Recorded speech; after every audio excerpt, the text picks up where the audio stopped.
Bom dia, gente. Tudo bom? Espero que sim, espero que esteja tudo bem com vocês, que vocês estejam cuidando da sua família para que logo logo todo mundo retorne para a escola e a vida volte ao normal, porque pelo menos eu, não aguento mais. Já estou ficando doido dentro de casa. Bom, mas vamos lá. Hoje, nessa aula de hoje, nós vamos conhecer um pouco da história de Mendel, tá? Quais foram as suas contribuições e vamos tentar entender como é que ocorre aí, como é que ele fez esse experimento dele, tá? Mas antes de tudo, vamos conhecer um pouquinho da história de Mendel. Bom, gente, Mendel ele é considerado o pai da genética. Por quê? Porque ele foi o primeiro cientista que tentou desvendar como é que as características elas são passadas de pai para filho.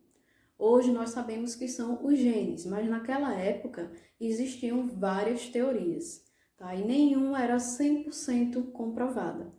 E aí Mendel começou a pesquisar. Na época não deram muita bola, e hoje nós sabemos que Mendel, no século XIX, sem praticamente nenhum recurso, apenas a sua observação, ele estava certo. Mas vamos lá.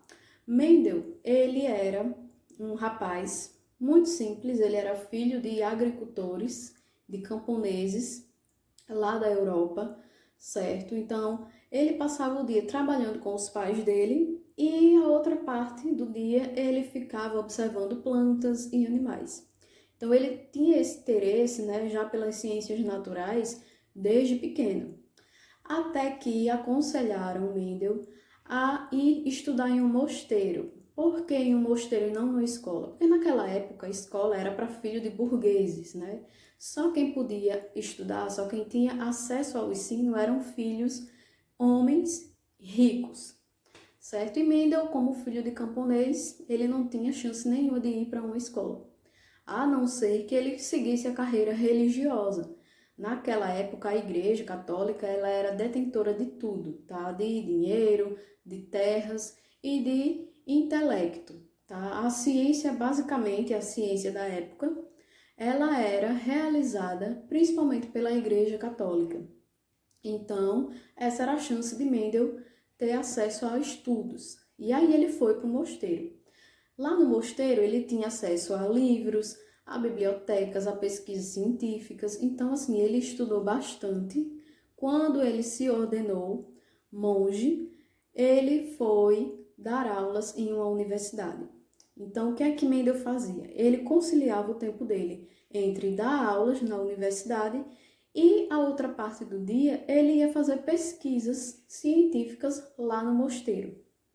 É importante também destacar que Mendel, lá no mosteiro, ele estudou ciências naturais, matemática, filosofia, botânica, zoologia, fisiologia, anatomia. Então, assim, Mendel ele tinha um conhecimento muito vasto sobre tudo, mas o foco dele, a paixão mesmo dele era a botânica, ele gostava de estudar plantas. E aí no mosteiro, o que é que ele começou a fazer? Ele começou a observar que essas características, elas são transmitidas de pais para os filhos, ou seja, que um filho ele sempre vai ter uma característica semelhante ao pai ou à mãe. E aí isso intrigava ele. E foi quando ele começou, a pensar que ele poderia fazer um experimento para comprovar como é que isso acontece. Então, foi o que ele fez. Ele decidiu fazer cruzamentos de plantas, cruzamentos de espécies de plantas, para ver como é que seriam os descendentes dessas plantas. Só que para isso ele utilizou alguns critérios. Ele escolheu a planta da ervilha. Por quê? Primeiro porque a planta da ervilha ela tem um ciclo de vida muito curto. Então, ela nasce, cresce, ela reproduz e ela morre em um intervalo de tempo curto. Diferente de outras plantas, que tem, 100 anos, 80 anos, o ciclo de vida dessas plantas dura. Então, ele precisava de uma planta que tivesse um ciclo de vida pequeno para que ele pudesse observar ali a fase da reprodução e a geração desses descendentes. Então, a ervilha era a planta perfeita para isso.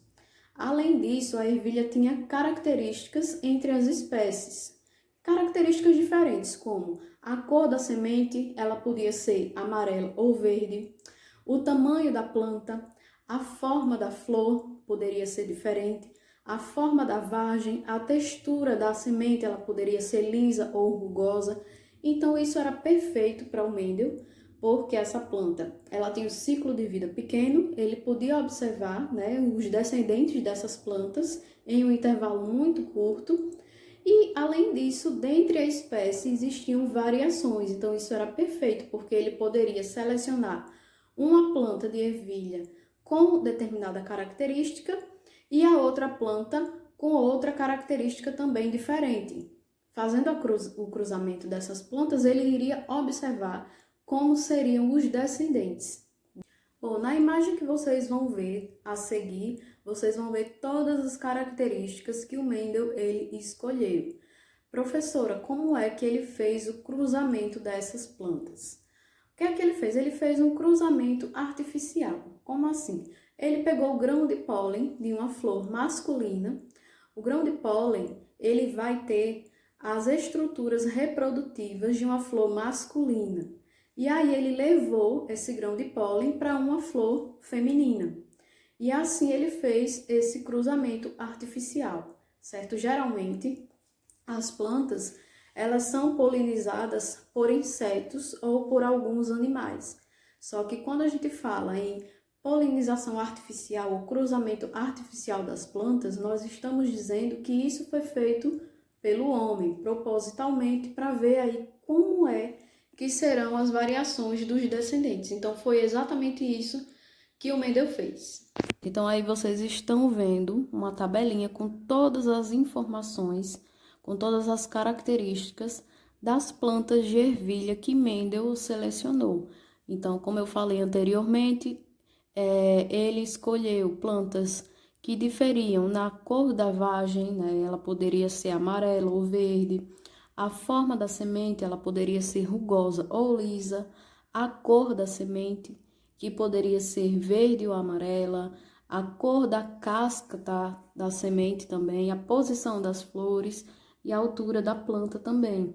Isso faz com que ele possa perceber, né, dentre a junção dessas variações, como é que sairão aí os descendentes desses indivíduos. Então, foi por essa razão que Mendel ele escolheu a planta das ervilhas, por toda essa variação dentro de uma única espécie. Certo, gente? Então, agora nós vamos tentar entender como é que ocorreram os experimentos de Mendel. Primeiro de tudo, o que foi que ele fez? Ele pegou uma planta que produzia somente semente amarela e cruzou com outra planta que produzia somente sementes verdes. Essa primeira geração, ele chamou de geração parental. Então, ele fez o cruzamento dessas plantas. E aí, ele esperou até que os descendentes dessa geração parental nascessem, ou seja, a geração F1. E ele percebeu que todos os membros da geração F1 nasceram com sementes amarelas. E aí ele ficou se questionando por que todos nasceram amarelas se eu tenho aí um membro da geração parental que é verde. Só que ele não se contentou e o que foi que ele fez? Ele fez o cruzamento da geração F1. Então, ele cruzou planta com semente amarela com planta com semente amarela. E aí, na geração F2, ele percebeu que os indivíduos, né, os descendentes da geração F1, eles tinham uma proporção. Como assim uma proporção? Sempre tinha 3 sementes amarelas para uma semente verde. Então, ele começou a entender que essa semente, essa única semente verde, ela foi herdada lá da geração parental, tá? Esse fator, ele foi passado da geração parental, passou pela geração F1, mas esse fator ele não foi expresso, tanto que na geração F1 todas as sementes são amarelas, e ele veio se expressar somente na geração F2.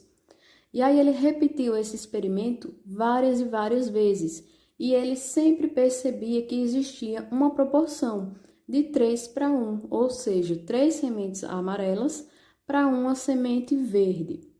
Certo, então isso aqui foi basicamente o experimento de Mendel. Para a gente entender isso, né, na genética, na prática, é importante que a gente relembre alguns conceitos, como, por exemplo, os alelos. Nós já estudamos isso no ano passado. Isso aqui vai ser só para a gente relembrar, mais ou menos. Então, vamos lá. Os cromossomos, né, das células eucarióticas, eles sempre vão ficar em dupla, tá? Quando os cromossomos eles estão em dupla, a gente chama de cromossomos homólogos. Lembrando, um cromossomo ele vai ser herdado da mãe e o outro cromossomo ele vai ser herdado do pai, certo? Os cromossomos homólogos, eles podem possuir, né, genes aí na mesma região, como vocês estão vendo em vermelho aí na imagem, onde eu tenho azão no cromossomo da mãe e azão no cromossomo do pai, Bzão no cromossomo da mãe, Bzinho no cromossomo do pai. Isso são os alelos, tá? Os alelos, né, eles podem ser tanto dominantes quanto recessivos. Nós também já estudamos isso no ano passado.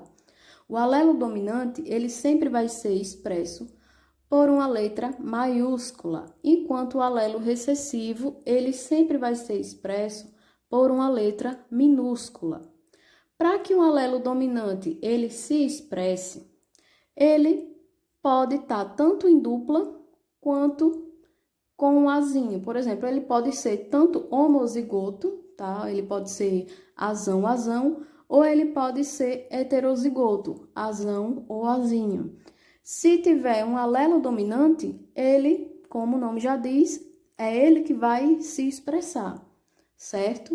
Já os alelos recessivos, eles precisam sempre estar em dupla, ou seja, eles sempre vão precisar estar azinho.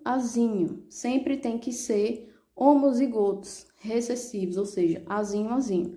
Se tiver azão e azinho, esse alelo recessivo, ele não vai se expressar. Quem vai se expressar vai ser o alelo dominante. Então, aí vocês estão vendo exemplos de alelos homozigotos, quando eu tenho azão ou azinho, e os heterozigotos, quando eu tenho azão e azinho. Sempre azão e azinho? Não. Pode usar qualquer letra. Isso aqui é só uma representação, tá, gente? Eu fiz isso aqui, esse quadrinho de Punnett, nós já vimos isso no ano passado. E esse quadro, relembrando, ele serve para a gente calcular probabilidades genéticas. Então, através desse quadro, a gente vai tentar entender como foram, né? O que é que ocorreu para que os experimentos de Mendel mostrassem aqueles resultados. Então, vamos lá. Utilizando aqui a geração parental, a geração P, que foi aquela primeira, onde Mendel pegou plantas que possuíam sementes de cor verde e outras de cor amarela. O que é que ele fez? Ele fez o endocruzamento, ele cruzou essas plantas.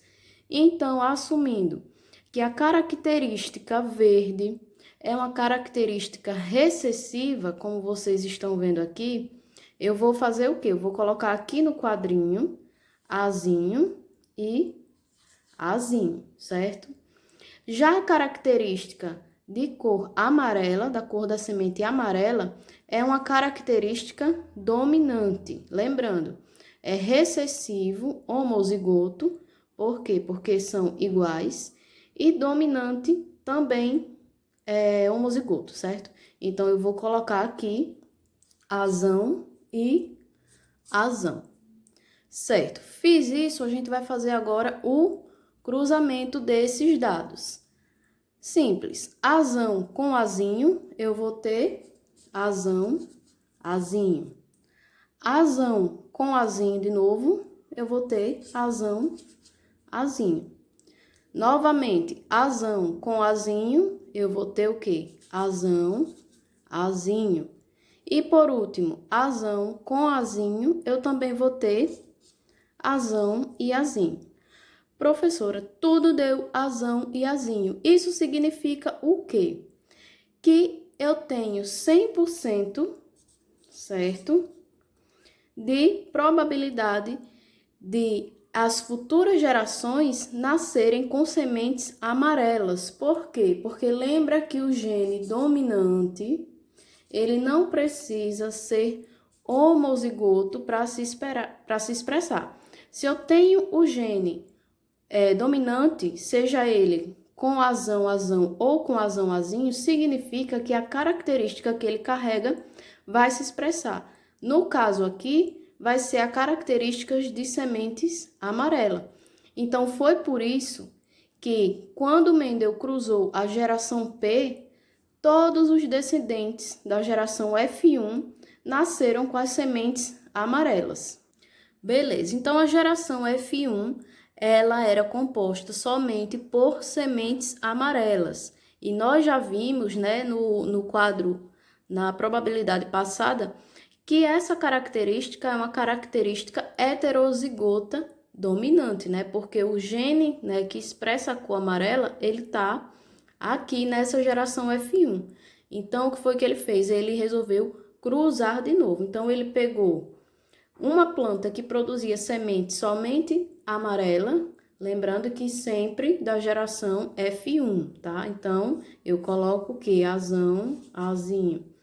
E a outra também, que produzia sementes amarelas, da geração F1, e eu coloco aqui azão, azinho. Fazendo o cruzamento, eu vou ter azão, azão. Azão com azinho, eu vou ter azão, azinho. Azinho com azão, eu vou ter azão e azinho. E azinho com azinho, eu vou ter azinho, azinho. Certo, gente? Então, vamos lá. Se a característica dominante, ela é amarela e ela vai se expressar por quem? Pelo azão. Significa que aqui eu vou ter o quê? Eu vou ter sementes amarela, né? Aqui, eu tenho o gene dominante aqui? Sim. Então, significa que eu vou ter sementes amarela também. Nesse caso aqui, também tenho genes dominantes, que eu tenho azão, então essas sementes elas vão ser amarela. E aqui, onde eu tenho homozigose e recessividade, eu tenho azinho e azinho, significa que vai ser o quê? Vai ser verde. Essas sementes, elas vão ser verdes iguais àquelas lá da geração parental. E se a gente prestar mais atenção, eu vou ter aquela proporção de 3:1, porque eu tenho uma amarela, duas amarelas, três amarelas e somente uma verde. Então, isso aqui é aquela famosa proporção que a gente viu lá, de 3:1. Então, gente, assim Mendel concluiu que as características elas são passadas de geração a geração através de fatores, dois pares de fatores, que hoje nós conhecemos como os genes, certo? Só que naquela época ninguém deu muita bola para os estudos de Mendel, para esses experimentos dele. E isso ficou guardado lá por muito tempo, até que séculos depois, dois geneticistas, né, já estava corrida aí para descobrir qual era a molécula quem era a molécula de DNA que ninguém conhecia ainda. Tinha pessoas que achavam que eram proteínas, tinha gente que achava que era uma vitamina, ninguém sabia ainda que era o DNA. E aí esses geneticistas redescobriram os estudos de Mendel. E aí, quando eles começaram a testar, né, a ciência ela foi avançando, descobriu-se que Mendel ele sim estava certo, né? Estava certíssimo. Então, Mendel ele passou a ser considerado o pai da genética justamente por isso, porque no século XIX, sem recurso nenhum, apenas com sua observação, Mendel já previu a existência dos genes, certo? Bom, então agora vamos lá para o WhatsApp. Quem tiver alguma dúvida, essa é a hora de falar. Vamos ter alguma atividade para vocês. Beijos!